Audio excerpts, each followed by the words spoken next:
হঠাৎ গাজার পক্ষ নিল জাপান, বহুমুখী সহায়তার ঘোষণা। কাহিনী কি?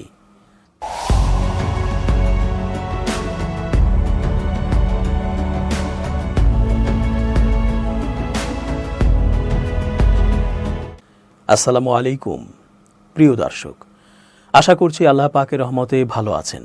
চেঞ্জ টিভির আন্তর্জাতিক চোখ অনুষ্ঠানে আমি এস.জে. রতন স্বাগত জানাচ্ছি আপনাদের সকলকে।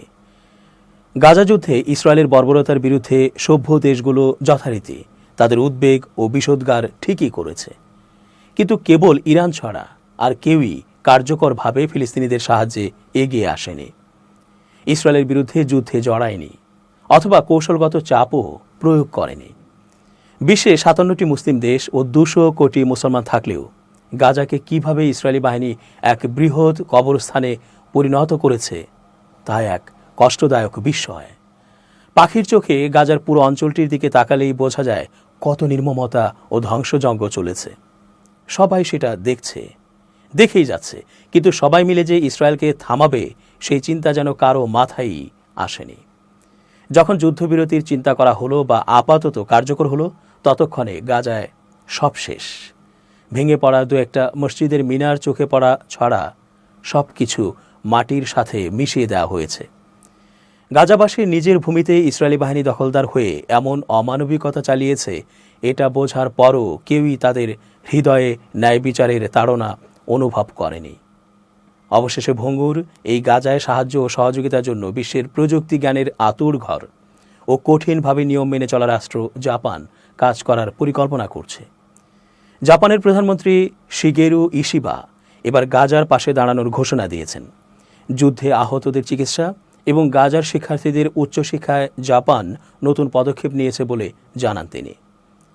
কিয়োডো নিউজ এজেন্সির বরাতে আনাদোলু এ তথ্য নিশ্চিত করেছে। প্রতিবেদনে বলা হয়েছে, জাপানের প্রধানমন্ত্রী শিগেরু ইশিবা বলেছেন তার সরকার গাজা উপত্যকার ফিলিস্তিনিদের জাপানে চিকিৎসা সহায়তা দেওয়ার কথা বিবেচনা করছে।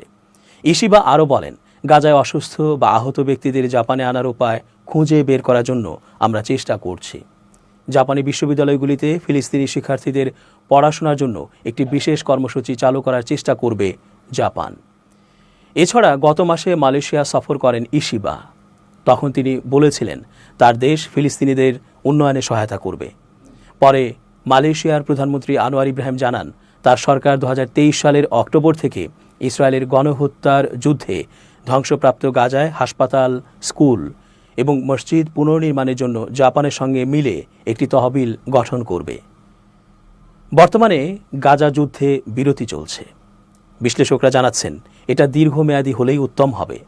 এছাড়া স্থায়ী যুদ্ধবিরতির মাধ্যমে এই অঞ্চলটিকে যুদ্ধাবস্থা থেকে মুক্তি দিলে তা হবে এই সময়ের জন্য সবচেয়ে মানবতাবাদী উদ্যোগ। কারণ যেভাবেই যুদ্ধ লাগুক, যুদ্ধ কোনোভাবেই সভ্যতাকে সামনে এগোয় না।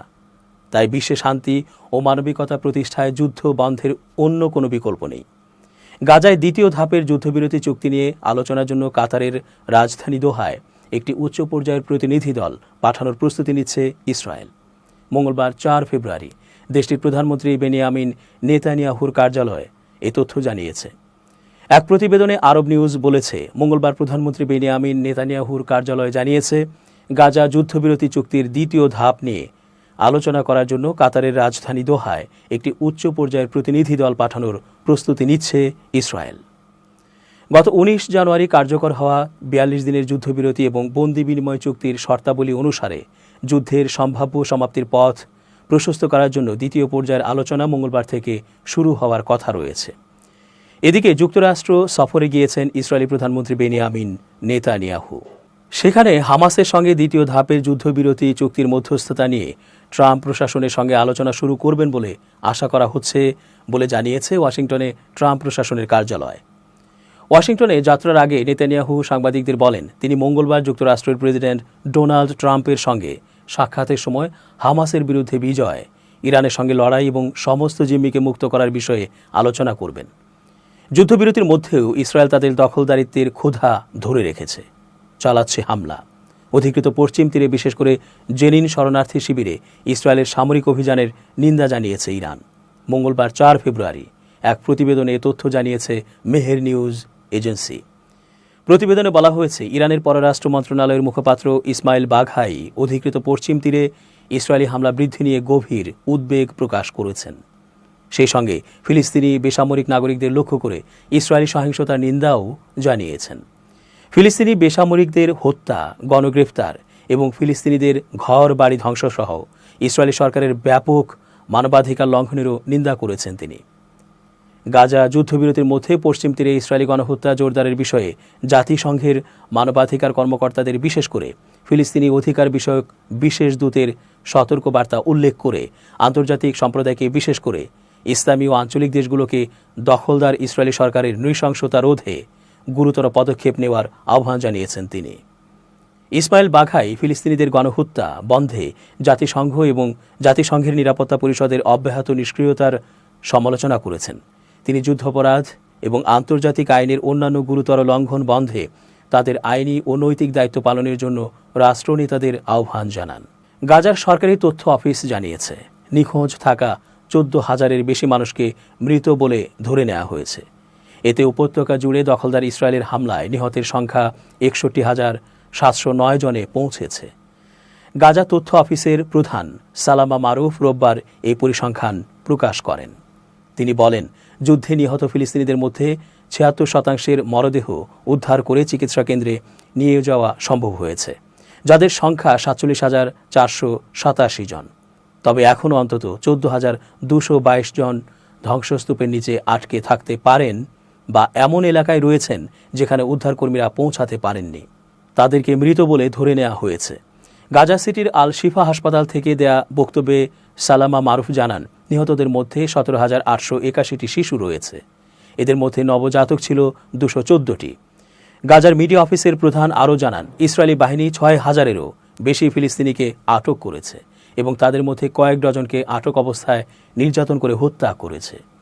সালামা মারুফ জানান, যুদ্ধকালে 20 লাখের বেশি মানুষকে জোরপূর্বক বাস্তুচ্যুত করা হয়েছে। তাদের মধ্যে অনেকেই 25 বারেরও বেশি স্থানান্তর হতে বাধ্য হয়েছেন। এছাড়া আহত হয়েছেন 1,11,588 জন। মিডিয়া অফিসের প্রধান আরও জানান, ইসরায়েলি আগ্রাসনকালে গাজায় স্বাস্থ্যকর্মী, মানবাধিকার কর্মী ও সাংবাদিকদের ওপর ব্যাপক হামলা হয়েছে। এতে 1,155 জন স্বাস্থ্যকর্মী, 205 জন সাংবাদিক এবং 194 জন সিভিল ডিফেন্স কর্মী নিহত হয়েছেন। আল জাজিরার প্রতিবেদক তারেক আবু আজম গাজার আল রাশিদ স্ট্রিট থেকে জানিয়েছেন, মানবিক ও চিকিৎসা সহায়তা দলগুলো এখন উদ্ধার কার্যক্রম থেকে মরদেহ উদ্ধারের কাজে বেশি মনোনিবেশ করেছে। শত শত বাড়ি কবরস্থানে পরিণত হয়েছে। হামাস সহ গাজার প্রতিরোধ গোষ্ঠীগুলো যে ইসরায়েলের বিরুদ্ধে লড়াই চালিয়ে যাচ্ছে এবং যুক্তরাষ্ট্রের সমর্থন থাকা সত্ত্বেও তাদের মোকাবিলা করে যাচ্ছে, এ বিষয়টিকে একটি ঐশ্বরিক সাহায্য বলে উল্লেখ করেছেন আয়াতুল্লাহ আলী খামেনি। ইরানের সর্বোচ্চ নেতা বলেন, গাজা তথা ফিলিস্তিনিরা যে একদিন দখলদার যুক্তরাষ্ট্র ইসরায়েল জোটের বিরুদ্ধে বিজয়ী হবে তা কিন্তু আগে কেউ কল্পনাও করতে পারেনি। এটা কেবল আল্লাহর একান্ত অনুগ্রহেই সম্ভব হয়েছে। রোববার ইরানের 41তম আন্তর্জাতিক কুরআন প্রতিযোগিতায় অংশগ্রহণকারীদের সঙ্গে এক বৈঠকে তিনি এ মন্তব্য করেন। আয়াতুল্লাহ খামেনি বলেন, যদি আপনাকে আগে বলা হতো যে গাজার জনগণ এমন একটি পরাশক্তির বিরুদ্ধে লড়বে যার সঙ্গে মার্কিন সামরিক শক্তি রয়েছে এবং তারা তাদের পরাস্ত করবে, আপনি কি তা বিশ্বাস করতেন? কেউই বিশ্বাস করত না, কিন্তু আল্লাহর পরম কৃপায় তা সম্ভব হয়েছে। আল্লাহর একান্ত অনুগ্রহেই অল্প সংখ্যক মানুষও বৃহৎ শক্তিকে পরাজিত করতে পারে, বলেন তিনি।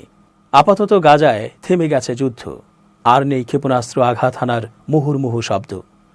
চারিদিকে আছে শুধু ধ্বংসের স্তূপ। যুদ্ধ বন্ধ হলেও স্বস্তির সঙ্গে এখনও আছে অনিশ্চয়তার ছাপ। গভীর ক্লান্তিতে দাদুর কোলে বসে ক্যামেরার দিকে তাকিয়ে আছে 10 বছরের আমর আল হিন্দি। একেবারে স্থির, শান্ত, যেন একটা ঘন পর্দার আড়াল থেকে বেরিয়ে এসেছে সে। বেঁচে থাকার আনন্দের মাঝেও তার চোখে মুখে শোকের ছায়া। হঠাৎ বিবিসির প্রতিবেদকের দিকে তাকিয়ে বলা শুরু করে তার বড় ভাই আলীর কথা। বলতে বলতেই চোখ থেকে অশ্রুবিন্দু গড়িয়ে পড়ল আমরের। মায়াময় চোখের গভীরতা দিয়ে আমর বলছিল, আমি আলীর মতো হতে চাই। সে ডাক্তার হতে চেয়েছিল। আমি আমার মৃত ভাইয়ের স্বপ্ন পূরণ করতে চাই। গত বছর কোনো এক বিকালে ইসরায়েলি ক্ষেপণাস্ত্রের আঘাতে মুহূর্তেই ভেঙে চুরমার হয়ে যায় গাজার বাইতুল লাহিয়ার একটি ভবন। ধ্বংসস্তূপের নিচে চাপা পড়ে একটি পরিবার, বাবা, মা ও ভাই বোন সবাই নিহত হন। সেই ধ্বংসস্তূপের মধ্যে কেবল একা বেঁচে ছিল আমর। হামলার পরপরই তাকে স্থানীয় হাসপাতালে নেওয়া হয়। চারপাশে কেবল আর্তনাদ, হাহাকার, রোনাজারি আর রক্তাক্ত মানুষের মিছিল। হাসপাতালের বিছানায় শুয়ে কাঁদতে কাঁদতে আমর বারবার জানতে চায় তার ভাই শরীফের কথা। আমর বলছিল, শরীফ কোথায়?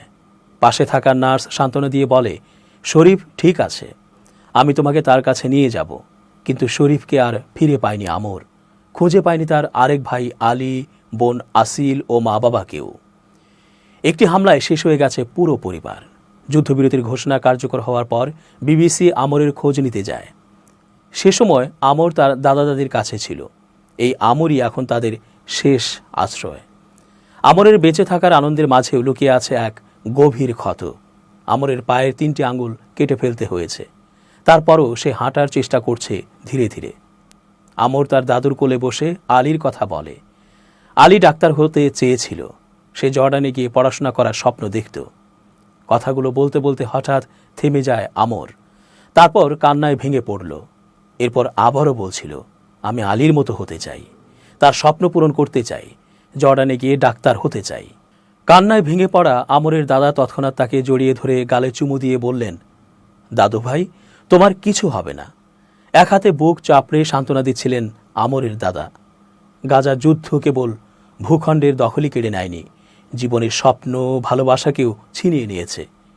কিছু যুদ্ধ হয়তো অস্ত্রের শব্দে থেমে যায়, কিন্তু কিছু যুদ্ধ থেকে যায় বেঁচে থাকা মানুষদের ভেতর, অনেক দিন ধরে, হয়তো সারা জীবন।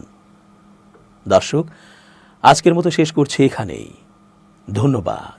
change tv.press, এক ফোঁটা হলুদও নেই।